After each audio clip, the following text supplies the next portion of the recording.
Welcome to the Winning with Shopify podcast. This is the podcast to help you scale your Shopify store into a money-making machine. This episode is brought to you by Tidio, the highest-rated live chat software on Shopify. Tidio helps Shopify merchants gain and retain more customers with personalized shopping experiences and automates up to 47% of recurring questions. Increase customer satisfaction and sales with personalized shopping experiences. Visit Tidio.com/WWS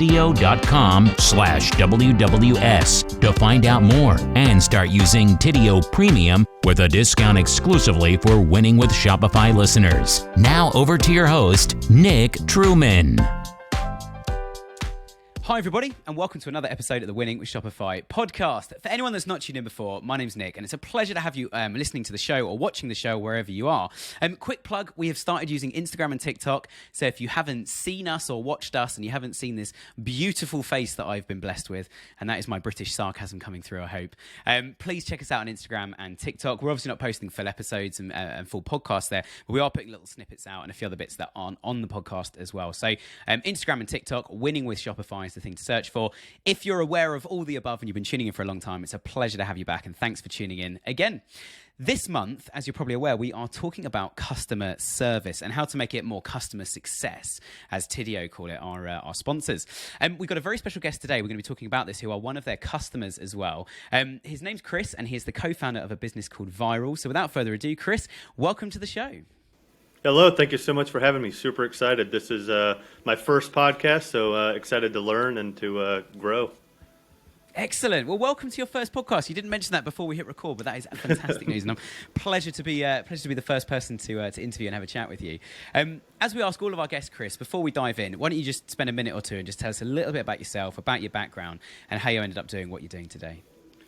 Yeah, so my name is Chris. Like you said, I'm co-founder of Vyral here. My partner, Austin, we met a long, long time ago, probably 20 years ago, playing video games in each other's basements. Back when there was no online gameplay, you had to go to each other's house and hook up Xboxes and PlayStations hardwired together and have a whole basement full of kids eating Cheetos and drinking way too much Mountain Dew, keeping the parents awake.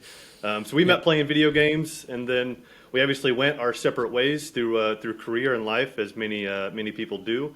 I went and did the military for 9 years. Austin went into sales and marketing. After the military, I was in commercial banking. After banking, I got into small business consulting for restaurants. So I have a lot of corporate back-end experience, but I've always had that entrepreneur itch. Ever since I was a 13-year-old kid, I worked at my uncle's restaurant under the table, all the way up to starting a lawn care business and passing out flyers in the neighborhood. And just always, no matter what stage in my life, no matter how much money I was making, I always had a side hustle. Woodworking, photography, helping friends out, handyman stuff, just literally anything and everything. And it wasn't money driven. It was always just scratching that entrepreneur itch. And Austin did the same thing with a clothing line. You'll see a lot of our designs, not only our merch designs, but a lot of our product designs. Our PCs are fully custom. They have a lot of lifestyle brand elements tied into it. One, to differentiate, and two, just to explore our passions and artistry and to kind of mix two worlds together of art and passion and tech together. So we started Vyral right during COVID, so 2020, of course. Everyone remembers that. It was January of 2020, and it was a blessing and a curse, because obviously at that time everybody was at their home, everybody was locked in, everybody needed tech just like this, everybody needed computers for their home office. All of a sudden, there were a lot more people streaming to try and make residual income, whether that's podcasting or streaming on Twitch or making YouTube videos. So the need for high-end computers went through the roof. But at the same time, the supply chain went the opposite way, as we all remember, with semiconductors and PC part shortages and all of that. So it was a great time to start a business, but an absolute terrible time to start a business. But 3 years later, almost on the dot, here we are. And we made it. I think certainly in the UK, the time of recording, we are just days from a 3-year anniversary of lockdown itself. So amazing to hear that you've started a business through that. And I mean, you mentioned about the kind of entrepreneurial, and sort of slightly corporate background of yours, but what an adventure. I mean, you've done everything from restaurant consultancy, corporate banking, military. That's a massive realm of things. So I imagine there must be so many skills that you brought to the business as well, as opposed to just someone who's sort of come out of and you can read between the lines on this comment, but come out of business school and decided to register their first company. Absolutely. I think experience is, it's underrated. You really got to have that. I've always had the itch and the drive to start a business, but I always knew I just need to learn a little bit more. Like there is something to just starting and just doing it and learning along the way, but there's also, you can't discount the experience. It can save you so much time and money, and can really be the make or break differentiator between a failing business and a passionate business that you can be in for a lifetime. Yeah, absolutely. Well, yeah, let's talk a bit more about Vyral then. So Vyral, your business, you guys started during COVID, and obviously I assume Shopify store, you're obviously using Tidio. How did you get the kind of tech marketing side of things off the ground? Like, did you literally just register a store on Shopify and start putting products on it? Or I imagine you probably had to invent and create some products initially. Well, we actually started on a Shopify competitor, another website builder, and just found that it just wasn't as robust of a platform that we needed it to be. We needed these bots, and we needed the apps and the add-ons, and to really tailor the store and the feel to ourselves without hiring a web developer to develop all of this. So we started on somewhere else, and we moved over to Shopify and have been here ever since. And it's been really great because you don't really need a high technical background to get started and really make a really beautiful website because of all the tools and resources and apps and that sort of thing. So we're happy that we chose Spotify, and it's a lot of people complain that there's an app for this and an app for that, but if there wasn't an app for this and wasn't an app for that, you'd be paying a developer to develop this and develop that, which is a lot more expensive than a monthly subscription. So luckily we've been blessed to just start off, and then just of course YouTube Academy and just learning along the way. Yeah, nice. And I guess something you've highlighted, you said how easy and seamless it's been. But I imagine there must be another strength to you then, because if it's easy for you, it's easy for anyone else to copy it. So talking about the product for a second, there must be some real strengths behind the product that meant that when you did the website bit, which you found quite easy and seamless, and as you say, there's apps for everything and you don't have to pay developers to do things. The fact that you've done that and been successful means that you must have a real USP or something that differentiates you from everybody else in terms of getting customers in, selling them the product, and having a product that's good enough that people want to review it, and the whole marketing wheel starts to turn a bit more. Yeah, I mean, our product, it just visually, head to the website, and then we get this day in and day out that I've never seen a computer look like this. I had no idea, that's a computer. That's the exact same thing that I'm working on now, but it looks nothing like that. And that's really where we differentiate ourselves, along with the customer success and the customer service. But when creators especially sit down at their workstation, you could probably relate to this being a creator yourself. Your atmosphere and your desk setup can really affect your mood and your creativity. And having something like an art piece sitting next to you, all lit up and beautiful and stylized to your theme and your fit, it really puts you in the zone just a little bit more. And being an artist, we all like to look at really cool things. That's really the biggest differentiator, is giving artists and creators and gamers just something that they can be proud on and sit on their desk, as opposed to a laptop they stuff in a drawer or a desktop they put on the floor and just don't forget about. So the differentiator is really the style and the design behind everything. We bring a lot of lifestyle elements into it. We pull a lot of design from all your big name brands and designer brands, but also what's on trend and what's popular, pop culture, and we just tie that into technology. Yeah, nice. I think it's certainly interesting because you guys custom build PCs, and PCs are, they've been around since way before even the internet or anything. It's a huge industry, and anyone within reason can start buying parts online and making their own. So I think differentiating in that, and the fact you've gone down that artwork route to show this is a real piece of kit that you can look at, you can enjoy. Immediately there's USPs flying out of that. And I think that, again, coming back to what I was saying about anyone can start a Shopify store, we had Shopify themselves on who said that in the first 3 months of COVID, the UK alone, there were 2 stores for every 1 store there was on Shopify over just 3 months. So in 3 months, it literally doubled. So there were now twice as many stores across the whole breadth, which I think is amazing. Just seeing how quickly it's growing. So hearing that you guys have come out the other side of that, as I say, you've got to have that differentiator, which is really important. But let's talk about customer service then. So with something as complicated as a computer, especially a custom build computer, and your pricing it reflects what you'd expect for someone to custom make something, or something to be custom enough that it's expensive. What does customer service look like for you guys? Because you're not selling something for $10 online and just you can kind of refund it immediately, are you? It's much bigger value than that. Right. Yeah. I mean, there's people that spend $5, $6, $7, $8,000 with us without ever meeting us, without ever talking to us, just with the click of a button. We have to garner a lot of trust, both with the website, the design, the layout, the descriptions, but also the chatbot, which has been a huge help for us, because at the click of a button, somebody can talk and have an interaction and help validate or help guide them along the buying process for something that is probably one of the biggest expenditures that they're going to have this year or in a couple of years. So having that bot and having customer success people on the other end of that, really helping guiding the customer onto what to spend your money on, what not to overbuy on, what not to underbuy on.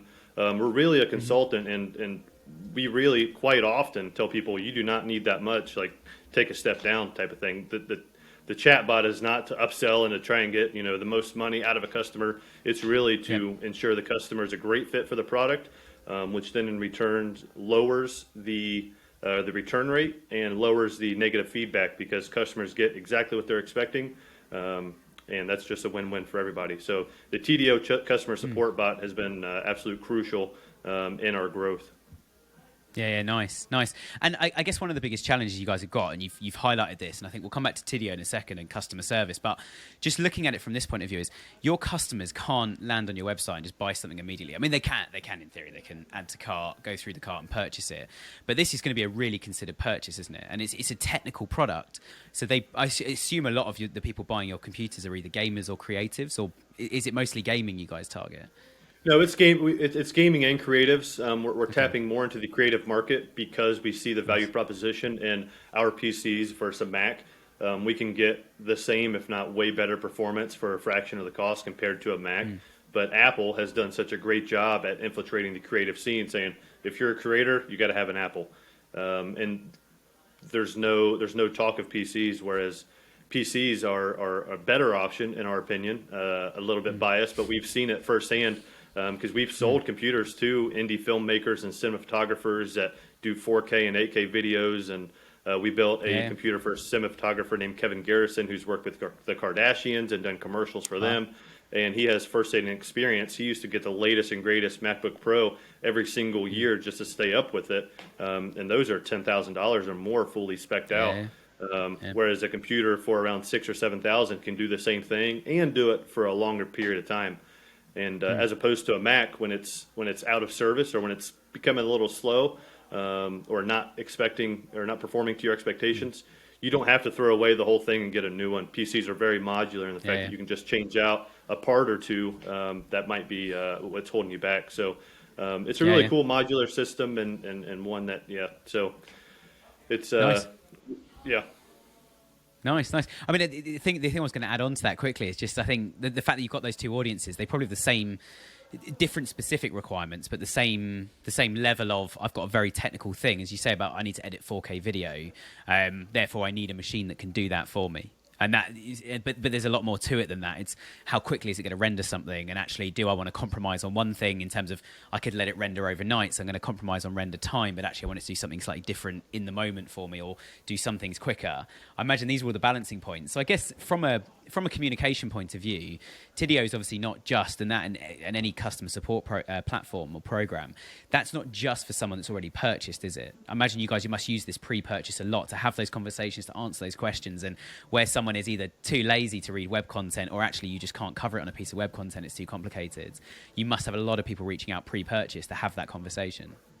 A ton, and we actually prefer that. We prefer when people reach out to us prior to making the purchase.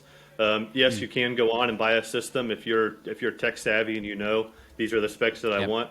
I mean, you could definitely do that, but we prefer when people reach out because, one, we like to know our customers. We like to know what they're using it for. We like to hear feedback on price and what it looks like and what it needs to do, just to stay in touch. But it also helps on customer expectations. They get a $3,000 machine or conversely, they try and save on the budget and they get a $1,500 machine, but they expect it to perform like a $4,000 machine because it's a custom PC still. But with performance comes price, and sometimes the expectations can be a little bit lower. Or conversely, they buy a $7,000 computer and it's performing great, whereas they could have only spent $3,000 and got the same exact performance, but they spent double what they needed to. And we see both scenarios happen really frequently. And a lot of times people are afraid to reach out via customer service because, let's admit it, customer service these days, good customer service these days, is really hard to come by. Customer service can really be that differentiator to a business, especially a small business. We can't compete on price with the Best Buys and the Amazons and all of the big tech companies. You cannot compete on price, but one thing we can compete on is customer service, both pre-purchase and post-purchase. And that's really the biggest differentiator, and TDO has really helped us do that. But a lot of times people are afraid to reach out because either one, what are they going to try and sell me or upsell me, or it's going to be a drag, or two, or they're going to be rude and have a bad attitude and act like they're annoyed to be helping me. Whereas we take the complete opposite approach. We value your time. We're excited that you reached out to us.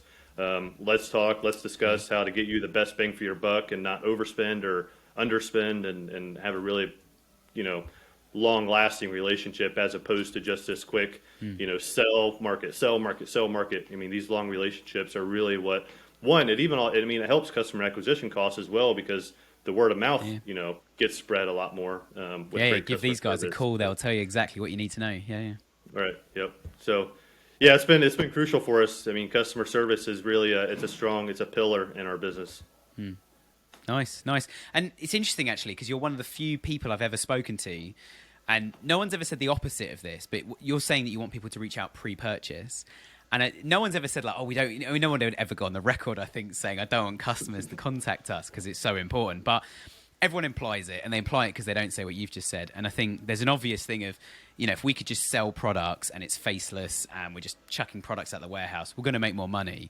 It's interesting how you guys are playing the long game, that both your product, as you said, when we were talking about creatives and gamers, you can upgrade parts of the product. So you want them to reach out. There's a lifetime value there that actually if we could sell them one part every year or every 6 months, to upgrade a bit. I have to say I'm a Mac head, and you're the first person I've spoken to in a long time that's actually given me something concrete to go off. I was like, actually, maybe I should look at a PC. But I'm not doing gaming or 4K editing where I am. But I think certainly that whole message of wanting customers to reach out beforehand, I think it's really compelling, and it must change. There's two things I want to talk about this. We'll talk about the first one first. But it must change your financial model to some degree, because you must have to have this extra arm of people who, and also with computing, they have to know what a computer is. You can't outsource this to some inbound telesales company, can you? Right. No, it's and being a small business, every dollar and every employee and every head, has to matter and has to provide impact. And that's one of the areas that we invested in very early is, you got to have customer service. You got to be able to man the phones. If you can't man the phones or the chat service or the email, then you got to reevaluate what you're doing. Or I have to be the one doing it. Being a small business, we're still taking the minimum. Austin and I, admittedly, to invest into things like customer service, because it's without customer service. I mean, if that starts slipping, then the whole business can slip and fall downhill. So we've always been proactive into reinvesting into the business, and customer service is definitely one of those ways. Obviously, it's in an ideal world, it would be a lot easier to find folks to man it. But like you said, that the technical ability that one of our service agents must have, we hold to the highest level, because if someone's giving advice on a $7,000 purchase, we want that advice to be sound. Yeah, absolutely. And I think, that's the I love what you said as well about the value add, and that is the value add of why you wouldn't go to Amazon or something, because I imagine they can probably buy very similar parts. Your casing and the design of it's probably completely locked to you guys, of course, but they could probably buy and get the same gaming experience just without the actual physical machine that you would provide. You probably get all of that elsewhere cheaper, but I think that advice is absolutely amazing. And certainly a lot of smaller businesses that just haven't been on the same journey, and you guys sound like you've done it at a very accelerated rate as well. But people that haven't been on that journey, I think a lot of them are sitting there scratching their heads going like, oh, we are unique because we're a bit cheaper or whatever. You guys have really thought about it actually as to what matters to your customer, and it's the type of machine they're going to get. It's the customer service. And I think, as you say, it's not about price. And I think it's really key. But the second point I want to come on to about the contacting pre-order as well. So not pre-order is a different thing, but pre-purchase. The second thing is, how do you get that message across is that you were talking about in terms of actual web design, that you don't want someone to feel like they're just going to end up in a telesales queue somewhere and talk to someone who doesn't know what they're talking about? What do you actually put on the website to encourage someone to pick up the phone to speak to an expert? So it's literally on the main page right below the hero image. It's call us anytime. Do not hesitate to call us. We do not want you to over or underbuy. We're available. We have a very broad range of times. We're open till midnight at our store here locally. We have an esports facility as well where some of our customer service reps work, and we're open till midnight, 10 a.m. to midnight. So, and with the automated chat that comes up, we try and relay that message within the pop-up. Pop-ups can be annoying, but we try and not one, spam the pop-ups, and two, really just try and say, hey, we're here to help you. So nice. And I think it's spot on, because I think sometimes, I mean, we are a marketing company, my main business. So like, we get clients saying to us like, but we're so much better than that competitor, or like they read a review and say like, oh, it was a nightmare to get hold of these people, and they're like, we're always sitting here, we're always ready to answer the phone. And as the marketing agency, we want to help them generate more revenue and more customers. We often have to have that conversation with them to say, okay, well, you need to contact that customer and find out, when did they call you? Or how did they try to reach out? When did they try to do that? Because I love what you've just said, actually, about keeping the store open until midnight. Because your customers, gamers, a lot of gaming happens late at night, and you can see it. I mean, if I've done a bit of gaming in my time. If you look on things like Discord and see where the servers are, you can literally just see this flow of about 4 or 5 hours, which go from pretty much when people finish work to about midnight. And you see this flow just moving across the world, and it just keeps doing laps, going with the time zones. And without wanting to go on too much of a tangent, I literally had this the other day where my favorite restaurant near my house, I went there with my wife on Sunday for a big meal, and we got there and it was shut. And I thought, okay, you're a restaurant that's empty all the week, during the week, and you run events constantly, and whenever we're there and we speak to the manager, he's always saying like, yeah, we need more people here. So the next time we went in, I made a very clear point of saying, well, no one's at work on Sunday, so what do you do on Sunday? Go to a restaurant. You need to be open. I think exactly as you guys are doing, having that customer support available when they want it to buy, but also having your physical store available when people want to pop in as well. Because you imagine someone's in the middle of gaming and going, do you know what, I could drive 20 minutes and get a replacement something, another controller or a cable or a part for the laptop or computer that I need. I imagine having that resource as well is really, really key. Yeah, it's huge, and especially that we're talking pre-purchase, but it's also important post-purchase also, because tech problems can happen at the drop of a hat. No matter how good you build the computers, no matter how perfect they are, it's technology. There's going to be an update, a Windows update, a game update, a part failure. Something's going to happen, and we're always there to try and help and resolve it as quick as possible. If we can fix it remotely, we'll do it remotely. We do a lot of post technical support for free, like way more than most companies do, and way more than, I don't want to say we should, but way more than we should, on a ROI or a what makes sense financially basis. At the same time, it's a little bit more spend to help somebody for 20 minutes, but it's a way better experience for them. It's a raving review. It's a referral. It can mean so much more. And it's just, doing the right thing. Doing the right thing is always the right thing. No matter what the return is. Yeah, I love that. And I think certainly in this day and age, there's nowhere to hide that if you're not doing the right thing. So if you don't treat your customers with respect, and you don't answer quickly, and you don't answer their questions fully, and you don't provide something when you're going to provide it. But I imagine having that customer service, it probably saves you more money than you can actually see. I know you said in terms of ROI, just looking at it on paper, it sometimes might not make sense doing that extra 20 minutes or that extra email, doing that extra follow-up call to a customer, say, did it arrive? Has it done exactly what we discussed? Okay, cool. We've got something that can help with that. I think doing all of that, you probably then don't see on your bottom line savings in returns or in unhappy reviews, or how many people are now not going to buy from you because someone's told them not to. And I think it's very much that what goes around comes around. I think we talk a lot about the internet becoming more and more physical. The online store needs to be like the physical store. But really good. And I think obviously technology-wise, using something like Tidio, you have that automated chatbot function, and then a human can kick in as well. But I guess how do you get that balance right between letting the robots do some of it, and then when does a human need to kick in? Yeah, so with the AI that's been going around, we're really cognizant on, yes, let's free up some customer support agents where we can, but also let's not get lazy and just start doing blanket answers for the $7,000 purchase. So where we have kind of done it is we've automated the routine questions, things that you could find on the website. You're just too lazy to go and search the FAQ page or the shipping policy or the return policy. Those are the things we automated, like what's your return policy? How long will it take to get here? Yeah. That's all pretty automated, but as soon as someone asks a more in-depth question or a more specific question, that's when an agent kicks in.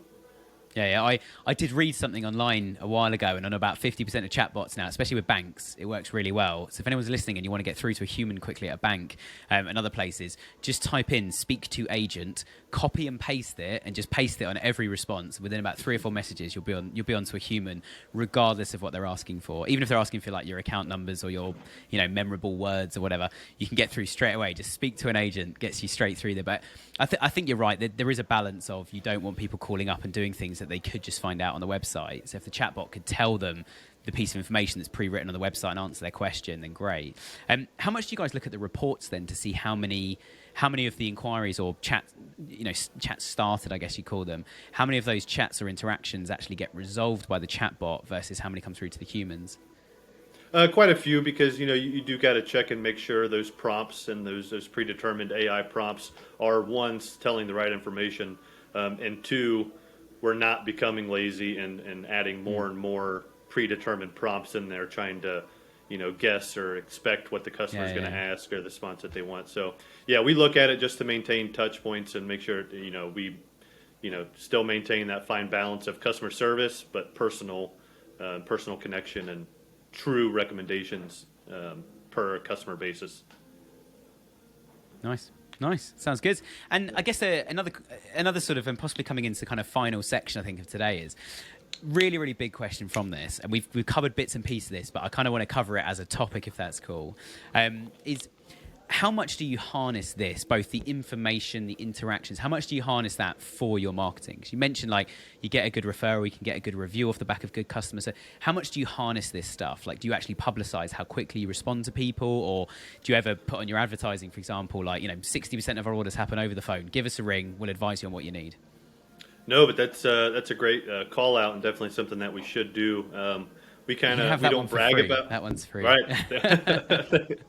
Hey, every little bit helps. I mean, that's really good because we kind of in every aspect, we're just two small town guys from Ohio that started a business and doing our passion, and sometimes we have a hard time bragging about ourselves in that return. Yep. Even though it's all true and stuff, we just don't want to come off as boastful or look at us, we're so great, look at that. We kind of let the reviews speak for ourselves, and our customers speak for us. But we do use that information to kind of tailor some of our online content, whether if it's a commonly asked question or if it's a commonly asked subject. We'll then make content for YouTube or TikTok based off of those common questions. Because if 10 people are asking, it could be 10,000 if you exaggerate that across all of TikTok. So it's a really good marketing, really good idea generating activity. Just definitely looking at those common questions. Yeah, and certainly, I mean, when we're doing a lot of SEO for our clients, we always have that conversation at some point of saying we want to put some FAQs on the website, and whether it's a lead gen company or it's a Shopify e-commerce type store, finding out what customers are asking and saying and what they do and don't know, that starts to actually drive a lot of your SEO content, your keywords, because it says, well, if people are, like for example, one of our clients sells pushchairs, so there's an article we created of like pushchair or pram was the name of the article, because that's one of the most asked questions relating to pushchairs. What's the difference? And then you've thrown a third one as well, which was another article we did called pushchair or buggy, and what are the differences? And again, putting that out there because so many people were asking them and phoning them up saying, and also if you think about parenting, I'm a new parent. I don't know what I need. I don't know what I want. I just know I want to push my kid around in something that's safe, comfortable, and isn't going to cost me too much. You need to talk to somebody, but actually we started building things like a pushchair finder, so you can find the right pushchair for you based on the age of your child and how it's all working. And I'm sure you guys are doing similar content, but it's all driven by that customer service, that sort of insights you get from A, asking customers, B, reading reviews, but most importantly, C, talk to the customer service team. If everyone's phoning up going, look, I really want to buy this product, and then they say, but You want to know what the but is. So I really want to buy this product, but it's heavy and it's going to cost $50 to get it delivered, to which you just need someone at customer service to reassure them, well, look, if you're not happy, it's free returns.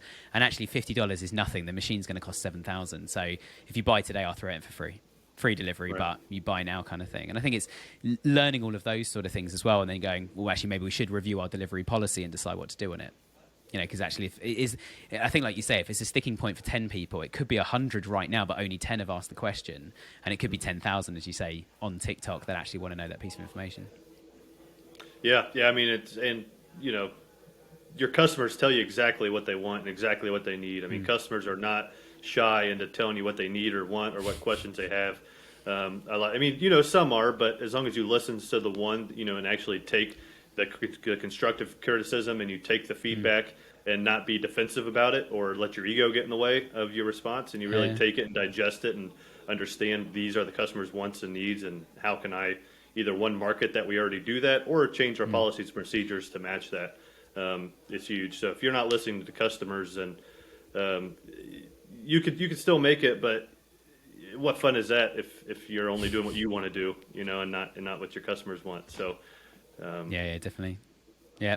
I remember a client once said to me, customers are the food that we eat. So it was like a change your diet now was what was written underneath it. But all really useful. Well, look, it's been great to chat today, Chris. I think there's some really interesting learnings in there. I think final question to talk about, which it could be unrelated to customer service. Where are you guys heading? Like, what's on your roadmap? What are some of the big challenges you can see in the future, and also some of the exciting opportunities that you guys are heading towards? Yeah, so I guess some of the challenges are, and you'll have this no matter what, but just the fear of the unknown or the unexpected as it pertains to the financial outlook of both the U.S. economy and the world economy. Obviously, with our systems being very high-end system, the economy can drastically affect sales quite a bit. So what we're doing is we're still trying to provide a great value, and we're still trying to differentiate ourselves and just go to business as we normally would. Keep that in the back of my mind. There's always going to be what ifs. There's always going to be fear of the economy, no matter what time of, what if you started in the 20s or if you started in the 2020s. There's always going to be that fear of the economy. So we just kind of, even though it's hard sometimes, we try and suppress that. We still use it to be, financially responsible. We don't take on a lot of debt. We try and cash flow everything as much as we can. And we try and control our expenses at all times. But definitely with the economy kind of on the teeter-totter, that's a couple of things that we've been keeping an eye on, especially. But as far as going forward, we're maintaining our custom approach. We're getting more and more custom. We just invested pretty heavily into a machine that we can print directly onto metal and glass and acrylic, and to do custom even more. We used to be bound by a commercial grade vinyl wrap. So think of like if you got your Lamborghini wrapped. You're a Lamborghini driver. if you wrap your Lamborghini first, but yeah. Right. Yeah. So we use a really high end grade customer car wrap, or custom wrap before, but now we can print any design, any logo, where we were kind of limited to colors and patterns and stuff that was already available on the market. So we're going to be printing all sorts of different things, which is going to lead to more collaborations. We can collaborate with more brands because we can print their actual brand directly onto the computer and the case, and they can use it as a front desk, showcase piece. They can have a fully branded PC on their reception desk. Or with esports teams, we can do a collaboration with esports teams and have their logo branded with our logo all over it. And just for the everyday consumer, if you have a picture of you and your girlfriend, you want to print it on the case to maybe ease the purchase of spending $7,000. You throw a picture of you and her on the top of it. That can kind of help. So really, just we're really investing into the custom approach and adding accessories to it to diversify and not only be fully custom PC shop, but also just have some accessories and some add-ons for selling and upselling for people who either the DIY market or people that already have PCs.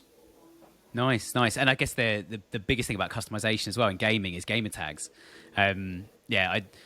I'm not massively into gaming, but I have dabbled, and I think every gamer has a tag. So yeah, having YouTubers that have like your machine, even if they paid for it themselves, there's no actual engagement with you, but having their machine with their gamer tag across the side in the background as well, I think is really cool. And people naturally, there's very few gamers I've ever looked at that have said, that haven't had comments on every video saying, "What's your PC stack?" And yeah, I think getting a lot of those guys to then tag you guys to say like, check out these guys, or give these guys a call if you want to get a machine. Doesn't have to be as expensive as mine, but yeah, these guys can certainly help you out and get some good kit on there. So nice. Yeah, and we're selling just the panels, so you don't even have to buy the computer from us. You can buy. We're starting with 4 of the most common PC cases available, and we're going to have the top, the sides, the glass, the back. We're going to have panels available for all of them. So if you already have it, all you have to do is buy the top, send us the artwork, and you have a fully custom PC. Nice. And I guess the other thing with that as well is then you've got all the other SEO opportunities of people searching for particular machine type with the word panel at the end or replacement panel, and you guys pop up with like, we'll get a customized panel. And once they've bought their first product, they're in the door. It's an opportunity for you guys to talk to them. So nice. Sounds good. Well, Chris, I really appreciate your time today. Final question from me. How can people reach out? How can they get in touch? What's the website URL? How can they check out your business? Yeah, so check us out. Just head to viraltech.com. Of course, head up the TDO chat. We'll talk directly to you. But we're available literally all the time, 10 a.m. to midnight at our store. The phone number here is 937-993-7765. You can ask for me directly. My name is Chris, but we have a full team available to you to help with your pre-purchase, post-purchase questions, or even just to chat like this. I mean, I love networking and just talking with people from different backgrounds and understanding them. And then, of course, Instagram and socials. We built our entire brand on socials, and it's the same across all of them. It's VYRALTEQ, TikTok, Instagram, Facebook, LinkedIn, you name it. So, appreciate the time. Really, really fun. We're going to have to do a few more of these. It's a nice little fun exercise to kind of to think about things. It's good. And I also find, just a little secret for all our listeners, one of the things I love doing, or one of the reasons I love podcasting is it's such a great little hour where you just look back over previous and you suddenly realise, actually, do you know what? We have experienced some good stuff, and there's been some really tough times, and we've come through those. It's, really good. But Chris, I really appreciate your time today. Thank you so much for joining us. Yeah, thank you so much. We'll see you soon. Cool. And for everybody listening at home, thanks so much for tuning in today. We're going to have another amazing episode again next week. We post every Friday at the moment. Make sure you check out our socials. As I said at the start, Winning with Shopify. You should be able to find us on most social platforms now. And we've also got the YouTube channel. So if people haven't checked out the YouTube channel yet, we are posting little, I forget what they're called. I think they're called shorts on YouTube. But there's so many different names at the moment floating about my desk, so apologies. But yeah, we're posting lots of different bits and pieces on YouTube as well. So make sure you check those out. If you haven't already, hit the subscribe button, and we hope to have you again with us next week. Thanks for tuning in.